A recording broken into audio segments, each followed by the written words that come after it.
বাজারে বেড়েছে সবজির সরবরাহ, ফলে গত কয়েক সপ্তাহ ধরে কমেছে দাম। এতে স্বস্তি ফিরেছে ক্রেতাদের, তবে বাড়তি দামে কিনতে হচ্ছে মাছ, মুরগি ও গরুর মাংস। এদিকে দাম বৃদ্ধি পেলেও সংকট দেখা দিয়েছে বোতলজাত সয়াবিন তেলের। বিক্রেতারা বলছেন, দাম বাড়ানোর জন্য সংকট তৈরি করছে অসাধু ব্যবসায়ীরা। বিস্তারিত ওয়ালিদ সিদ্দিকীর রিপোর্টে। শীতকালীন সবজির পর্যাপ্ত সরবরাহ রয়েছে। নতুন আলু কেজি ৩০ টাকা, টমেটো, শসা, করলা, বেগুন বাজার বেঁধে ৪০ থেকে ৫০ টাকা। গত সপ্তাহের চেয়ে আজকে এই সপ্তাহে 10 থেকে 15 টাকা প্রত্যেকটা সবজিতেই মোটামুটি বেশি আর কি। সেক্ষেত্রে বেগুন নিয়েছিলাম গত সপ্তাহে 50 টাকা করে, এই সপ্তাহে 60 টাকা কেজি করে নিলাম। ব্রোকলি বলেন বা বলেন, সেগুলো পিস হিসেবেও গত সপ্তাহে নিয়েছিলাম 10-15 টাকা কম ছিল আর কি, এই সপ্তাহে একটু বেশি। সয়াবিন তেলের দাম বাড়লেও সংকট রয়েছে বোতলজাত তেলের।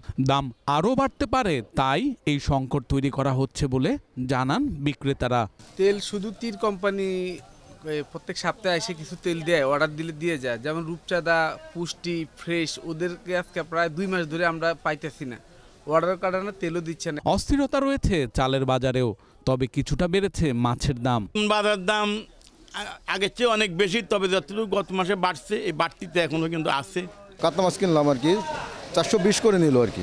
আগে 380, 390 এরকম আমি করে কিনছি আর কি, 5-6 কেজি মাছ এরকম। চান্দা মাছ কিনলাম, আগে নিচ্ছি হচ্ছে 800, 900, 850 এরকম, এখন 1000 করে নিলাম। অপরিবর্তিত আছে ব্রয়লার ও লেয়ার মুরগির দাম। প্রতি কেজি ব্রয়লার কিনতে গুনতে হয় 200 থেকে 210 টাকা, আর লেয়ার মুরগি পাওয়া যায় 330 টাকায়। আর প্রতি কেজি গরুর মাংস কিনতে হচ্ছে 750 থেকে 800 টাকায়। ব্রয়লার মুরগি চলতেছে আজকে 200, লাল চলতেছে 320 এরকম। Walid Siddiqui, Asian television, Dhaka.